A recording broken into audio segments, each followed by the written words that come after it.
Bom dia, irmãos, graça e paz, que Deus em Cristo Jesus esteja a nos abençoar nesta manhã. Queremos orar agradecendo ao Senhor. Pai, graças te damos pelo teu amor, por tua bondade, por tua fidelidade. Pai, nós louvamos porque a cada dia o Senhor tem nos visitado com grandes bênçãos, vitórias, e nós queremos, ó Pai, te agradecer. Muito obrigado, Pai, porque em meio a muitos que já não existe mais, o Senhor nos dá a oportunidade de estarmos cultuando ao Senhor nesta manhã. Muito obrigado.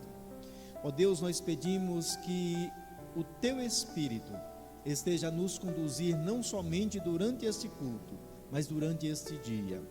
Que sejamos, ó Deus, abençoados pelo Senhor, que sejamos alimentados pelo Senhor, que sejamos conduzidos, ó Pai, pelo teu Espírito, e que assim, ó Deus, possamos glorificar o teu nome. Louvado e exaltado seja, ó Deus, o teu nome para todo sempre, pois o Senhor, Pai, tem feito maravilhas em nosso meio. Muito obrigado. Nós pedimos as tuas bênçãos sobre a tua igreja, nós pedimos as tuas bênçãos sobre os irmãos que estão acamados, sobre aqueles que estão enfermos. Nós queremos louvar, ó Deus, por aqueles que têm recebido a bênção da cura, ó Pai. Nós te agradecemos e louvamos em o nome de Cristo Jesus. Amém. Vamos louvar? Vamos cantar com os irmãos do Ministério de Louvor. Que Deus nos abençoe.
Te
eu irei, pois eu sei que vivo estás, e um dia voltarás do céu pra nos buscar, pra sempre reinarás. Aleluia.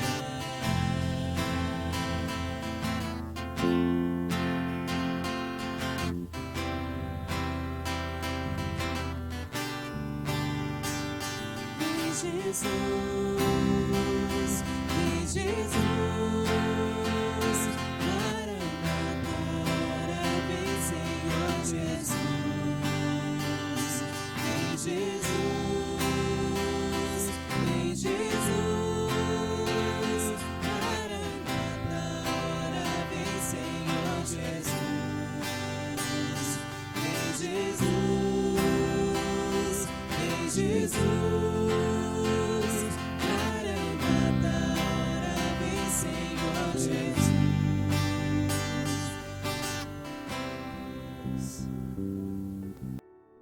Glória a Deus.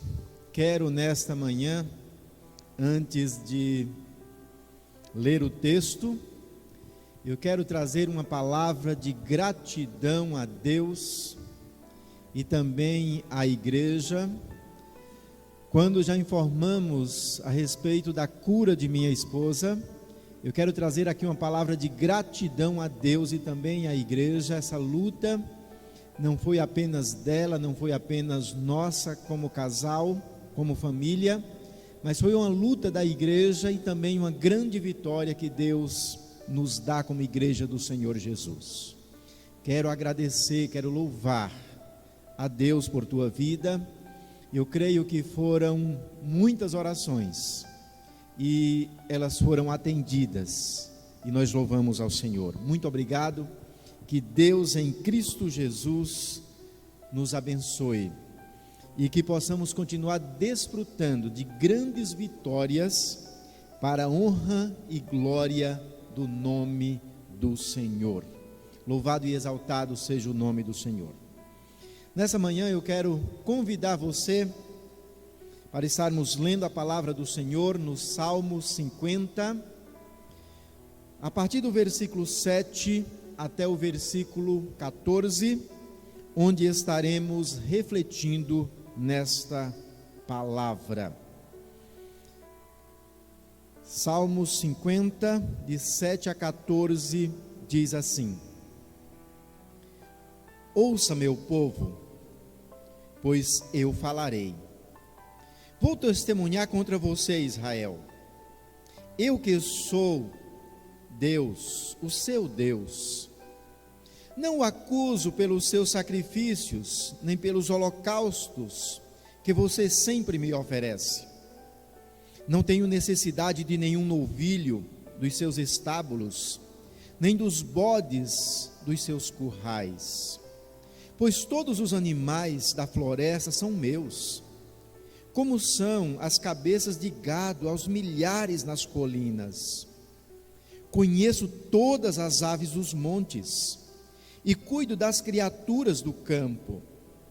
Se eu tivesse fome, precisaria dizer a você, pois o mundo é meu e tudo o que nele existe. Acaso como carne de touros ou bebo sangue de bodes? Ofereça a Deus em sacrifício a sua gratidão.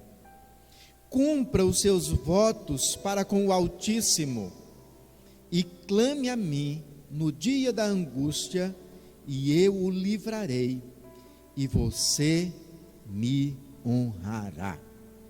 Que Deus abençoe esta palavra em nossos corações. Quero refletir nessa manhã sobre Deus espera algo a mais do seu povo. Deus espera, não estou aqui questionando o que você está fazendo, quem você está sendo, mas com tudo isso eu estou aqui afirmando que Deus espera algo a mais do seu povo. Nós somos o seu povo nesta geração, e Deus espera algo a mais de nossa parte. Esse salmo que terminamos de ler é um salmo escrito pela família de Asaf, é mais um salmo escrito por essa família. É um salmo classificado como litúrgico, salmo usado no contexto do culto, como muitos outros. É um salmo onde Deus dirige ao seu povo, fazendo uma revelação surpreendente. Ao tempo que Deus estava instruindo o povo quanto ao seu julgamento, estava revelando sua insatisfação quanto ao desenvolvimento dos fiéis. E há algo interessante a se observar nesse salmo. A prática dos fiéis naquele momento e naquele tempo, ou seja, a prática que diz respeito aos sacrifícios e aos holocaustos, essas práticas eram perfeitas aos olhos de Deus naquele momento. Qual seria então a reivindicação de Deus? O que ele estava esperando a mais daquele povo que era o seu povo? O sacrifício naquele tempo se tornou algo automático, suficiente em si mesmo, sem nenhuma espiritualidade envolvida, sem a percepção da necessidade de um quebrantamento. A conta era mais ou menos feita assim: separar um animal perfeito, oferecer em sacrifício e fazer a minha vontade, ou fazer da minha vida aquilo que eu quero, pois eu já havia feito a minha parte no que diz respeito a Deus e aquilo que Ele estava pedindo de mim na lei, na sua palavra. Era essa a mentalidade daquele povo dos israelitas naquele tempo. Não resta dúvida que hoje, como povo de Deus, como igreja de Deus, muitas pessoas estão se satisfazendo pelo simples fato de estarem fazendo com excelência algumas coisas para Deus ou em nome de Deus. Não resta dúvida que se o nosso quebrantamento, que se a nossa espiritualidade não estiver suficiente aos olhos de Deus, e eu creio não está, Deus está esperando algo a mais de seu povo hoje, que somos nós. Deus, no entanto, repreende o seu povo naquele tempo, mostrando que a conta não iria fechar com um saldo positivo, se eles continuassem fazendo e pensando da forma que estavam fazendo e pensando. O fazer o sacrifício ou qualquer uma outra coisa de forma perfeita não substitui o ser. O povo de Deus não estavam sendo o que ele esperava. Nós estamos sendo o que Deus espera de nós hoje, como igreja do Senhor, como povo de Deus, nesta geração. Nós estamos aproveitando as oportunidades que temos para viver esse evangelho e falar desse evangelho.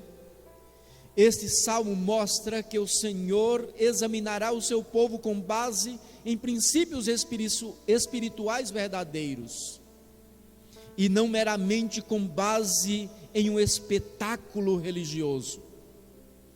Há formalismos e hipocrisia quanto à maneira que nos expressamos na igreja e nos lares. As pessoas devem ter coração confiante e obediente, e não meramente uma demonstração externa ou extrema de religiosidade. Vejamos o que Deus espera de nós, o que é algo a mais que Deus espera de nós, baseado nesse salmo. Primeiro ponto que eu quero pensar com os irmãos é: Ele espera que eu faça algo perfeito para Ele? O povo para o qual Deus estava falando no salmo prestavam um sacrifício perfeito, os melhores animais engordados, com as melhores práticas que eles tinham no momento. Animais sem nenhum defeito eles traziam e apresentavam com toda a alegria diante de Deus. Eles escolhiam animais com zelo, eles se esmeravam em fazer isso, em trabalhar a questão litúrgica na prestação do sacrifício. Eles faziam de forma perfeita. Mas Deus não estava interessado em touros, em bodes, em animais perfeitos. Somente naquilo Deus não estava interessado. Ele não estava interessado em práticas religiosas. Ele queria o envolvimento daquelas pessoas que traziam os animais ali, que ofereciam os animais. Ele queria o quebrantamento, um coração quebrantado na presença dele. E ele não estava encontrando. Aquela nação vivia o verdadeiro equívoco espiritual, ao pensar que estavam bem espiritualmente. Deus testifica contra seu pensamento. O zelo que tinham com os sacrifícios não era o mesmo zelo no relacionamento com Deus, não era o mesmo zelo na prática do amor. E aí lembramos do texto que Paulo escreve lá na primeira carta aos Coríntios, no capítulo 13, quando ele deixa bem claro que não adiantava as melhores práticas realizadas no extremo. E ele diz ali que não importava alguém oferecer o seu próprio corpo para ser queimado, se não conhecesse, não praticasse, não vivesse o verdadeiro amor. Quando Deus olha naquele contexto e olha para aqueles sacrifícios perfeitos, e olha para aqueles animais perfeitos morrendo em nome de uma religiosidade, ele percebe o coração de um povo totalmente vazio de Deus e totalmente distante desse Deus.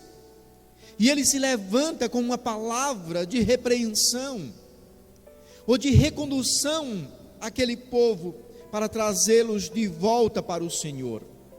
Segundo ponto que quero pensar com os amados nessa manhã, com a igreja do Senhor: o que Deus espera de nós? Que eu seja extremamente zeloso no que faço para Deus?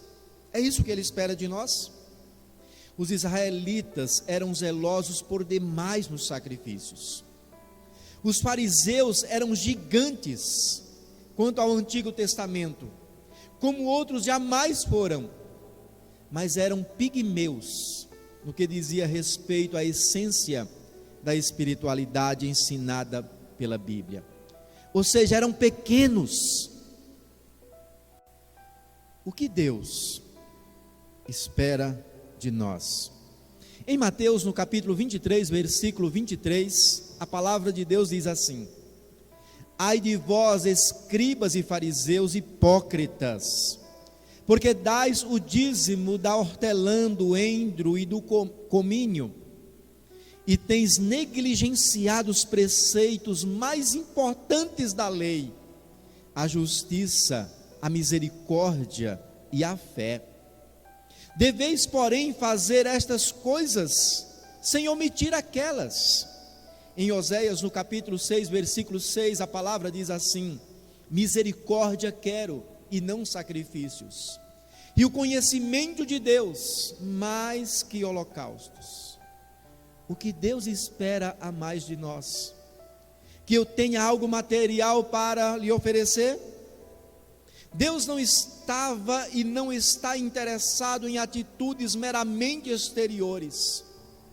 Os hebreus ofertavam com o seu melhor, mas o Espírito não se fazia presente em seus cultos, em seus sacrifícios. Eles traziam sacrifícios em abundância, somente animais da melhor qualidade, mas a esses sacrifícios faltava a essência, a própria presença de Deus na vida dos ofertantes. Eles tentavam impressionar a Deus com os seus sacrifícios, mas Deus olhava em outra direção. Enquanto eles estavam olhando para os animais perfeitos ali sacrificados, Deus estava olhando para o coração de cada um deles e percebendo o quanto estes corações estavam longe de Deus, estavam alheios à vontade de Deus. Deus não tinha e não tem necessidade do que temos. Deus tem sim interesse na santidade do ser humano. O que Deus realmente espera é o meu coração derramado em ação de graça e uma vida de santidade. Versículos 14 e 15 desse texto lido encerra exatamente mostrando isso, e o poeta faz o resumo do que Deus espera de nós. O poeta resume assim: Deus espera de nós uma vida de ação de graça. Deus esperava que ali, após o sacrifício, ou no momento do sacrifício de cada família ou de cada pessoa, as pessoas estivessem ali envolvidas, derramadas e quebrantadas diante do altar de Deus, com um coração totalmente voltado para o Senhor, dizendo: Deus, muito obrigado, eu te agradeço, porque o Senhor me visitou mais uma vez, com a vida, com o perdão, com a oportunidade de viver. Em nossos dias, nós precisamos também ter o nosso coração voltado para o Senhor. Precisamos agradecer em qualquer circunstância. Não podemos agradecer somente quando recebemos a cura. Não podemos agradecer somente quando estamos com as necessidades básicas supridas pelo Senhor. Precisamos agradecer em todo o tempo. Precisamos agradecer quando temos a saúde, quando estamos enfermos. Precisamos agradecer quando temos abundância. Precisamos agradecer quando estamos vivendo a escassez. O segundo ponto que o poeta coloca aqui, dizendo que Deus espera, o que Deus espera mais de nós, é fazer votos e cumpri-los no templo ou em nossa vida particular. Deus estava vendo ali aquele povo, os hebreus, vivendo de forma alheia à vontade de Deus e aquilo que ele ensinava. Como possivelmente Deus está vendo também essa prática em nossas vidas hoje.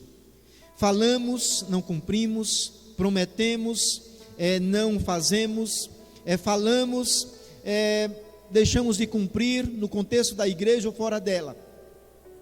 E Deus não está alegre, como Deus não estava alegre com a prática do seu povo vivendo assim. Outro ponto interessante que o poeta faz aqui, traz para o nosso coração, é fazer uso da oração em qualquer circunstância. Orar ao Senhor. Muitas vezes, quando não estamos bem, é muito fácil estarmos acionando a igreja, ou as igrejas, os irmãos, mas quando tudo está bem, nos esquecemos. Quando tudo está bem em casa, nos esquecemos de orar, até mesmo nos momentos das refeições. E o último ponto que o poeta coloca aqui, dizendo que é a exigência que o Senhor coloca diante de nós, aquilo que Ele espera de nós, é glorificar a Deus por todo o bem que Ele faz pelo indivíduo. O que estava acontecendo no contexto desse salmo era que as coisas estavam acontecendo de forma automática, entregavam rapidamente o seu sacrifício e saíam para a sua vida e esperavam agora a nova data, o novo mês ou o ano seguinte para oferecer novamente o seu sacrifício. O que Deus espera de nós é uma vida, uma caminhada de ação de graças, uma caminhada de cumprir os votos que fazemos no contexto da igreja ou fora dela, uma caminhada de fazermos uso da oração em todas as circunstâncias e de glorificar a Deus em todo o tempo. Ou seja, concluo essa palavra dizendo: precisamos viver envolvidos na prática e na vivência da palavra de Deus. Deus não espera que estejamos fazendo as coisas da melhor forma, que estejamos envolvidos apenas nas coisas externas, mas Ele espera que o nosso interior, que a nossa vida, que ela esteja vivendo a palavra, respirando a palavra de Deus, em um relacionamento profundo com Ele. Deus não deseja que sejamos apenas bons executores de tarefas.